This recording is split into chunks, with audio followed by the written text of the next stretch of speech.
Welcome to Zynergy, the interactive podcast providing resources for building a better life. I am Zinashe. I'm your catalyst, your conduit, and your coach to that better life. A coach draws out hidden potential. A conduit connects, and a catalyst sparks change. So I am here to do all those three things.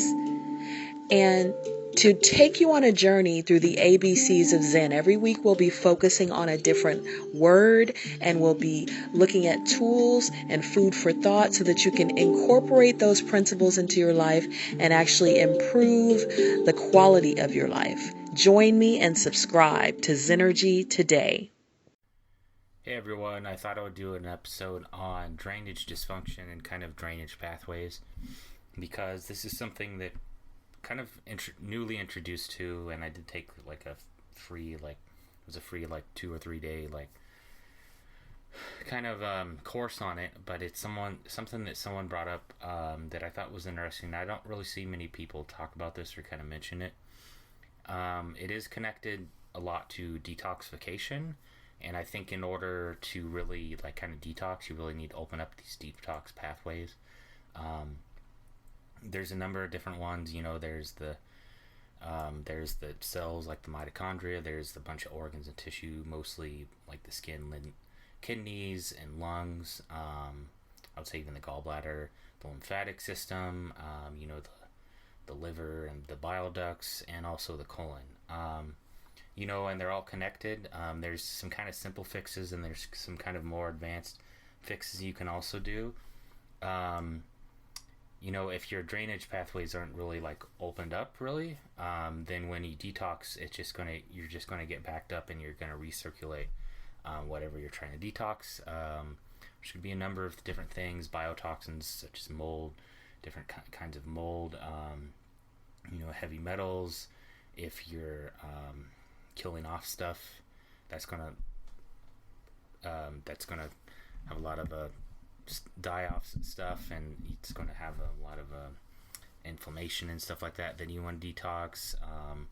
There's a number of different things that can, and these can actually back up the drainage pathways as well too. You can get kind of tests, or you can kind of go kind of on different symptoms. A lot of the symptoms are kind of fairly common. You can, if you have kind of fatigue and brain fog, like skin issues. There's a number of different things. You can, I think this would I would go as far as affects hormones. That's more tied into detox, but hormones, blood sugar, even weight gain as well too. Because if you open up those drainage pathways and then you start detoxing in that order, because you really want to do it in that order, then you can really improve these things and work on it. And even stuff like mitochondrial dysfunction and stuff. And there's one way is you can really try to hydrate as much as possible. You want to have probably about 80 ounces or so, if not more, about half your body weight in ounces.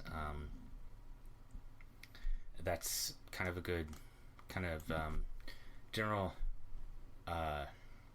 what you kind of want to shoot for as for hydration. And you do want to try to do kind of use filtered, distilled, or spring water. You can add minerals. I kind of have my own kind of recipe or thing I've come up with. I kind of add some salt and vitamin C and magnesium. You can also get different supplements as well too. The other big thing is, you really want to kind of help these move along and move toxins along, is you can do various different things. I think you can do rebounding, you can do infrared saunas, you can do coffee enemas, especially to open up kind of the colon more and kind of make that flow more. You can what else can you do? You can rebounding and vibration, if I didn't already mention that. There are some supplements and other stuff you can do as well too. You can even kind of open up your lungs and stuff as well too. You can even nebulize stuff like kind of hydroxygen, which is biomolecular oxygen. You can yeah, you can also do like craniosacral therapy. You can do lymphatic massage, dry brushing.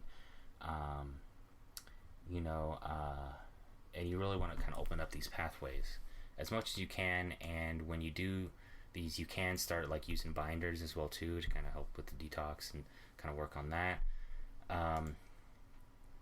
But yeah, sometimes even like drainage and with the detox, you kind of, a lot of people, it sounds a bit out there, but there's been a lot more research, and that's why therapies like somatic therapies especially, is people store a lot of their emotions and stuff in their body. This can come up in a number of different ways, like tension and stuff like that, but you can also it can come up in a number of different ways. It can contribute to your health problems. It can, you know, if you have kind of a poor negative mindset, it can also affect your healing journey, and other stuff. But you can do other stuff. You can also like walk for about 20 minutes or more if you can. Try and get good quality sleep, and go to bed if you can around 10:30 to 11. That's kind of when you're what is it? I think like melatonin, or like the best time to kind of, if you can, go to sleep. I know people different work on different schedules and stuff like that. There are different supplements and stuff you can kind of work on. There's like NRF2 and NRF1 synergizers. There's NAD synergizers. There's tri-synergetic chinizizers. I can't even say that right. Dearbose. You can take fulvic and humic acid, which are also good binders as well too. And these are to really kind of open up these pathways and kind of get stuff moving. You can do castor oil therapy as well too, which is generally kind of easy to do, easy and simple to do. It's just, you can put it on kind of your whole abdomen and the back area and just wrap it, and then do that. But this is kind of before you kind of start detoxing, and you can kind of start detoxing, and then you can kind of go back to this and whatever, and then you can kind of move on to other stuff. But another area I think is also digestion. If your digestion really isn't working right, if you aren't like having regular bowel movements, and coffee enemas can do it, can help. They can kind of move stuff along. You can get rid of some parasites and stuff like that. It really helps with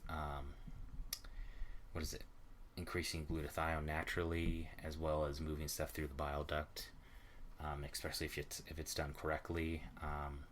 You really want to try and do it correctly if you can. And also the brain or lymphatic system. There's when you, especially at night when you're sleeping, your brain kind of goes through this detox cycle, and if it's really important that it does this. It's called the lymphatic system, and it empties into your lymphatic system. And there's even something I used recently, which is you can even prop up your head at an angle, or I use like a wedge pillow. You can prop up your mattress. Some people do that. That kind of helps as well too. But you really want to,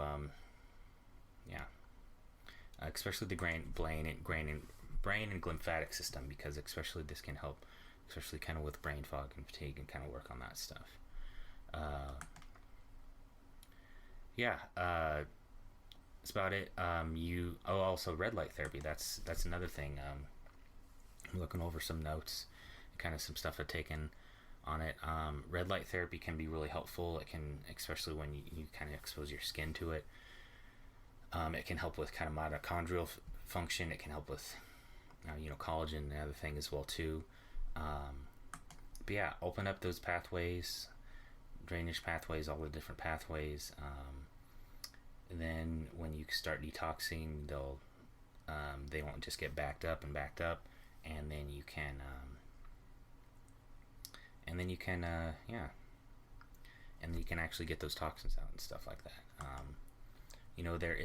There are some other ways, looking at my notes a little bit more, to kind of help with liver, bile duct, and kind of digestion, as you can take digestive bitters and enzymes. Some herbs like NAC, milk thistle. The castor oil therapy will also help as well too. More fiber will actually help. It'll actually help bind good good fiber. I would even say resistant starch, in the form of, I would say potato starch is a good one. You can also use, B vitamins help. Vitamin C helps. Beets, that helps nitric oxide and blood flow as well too.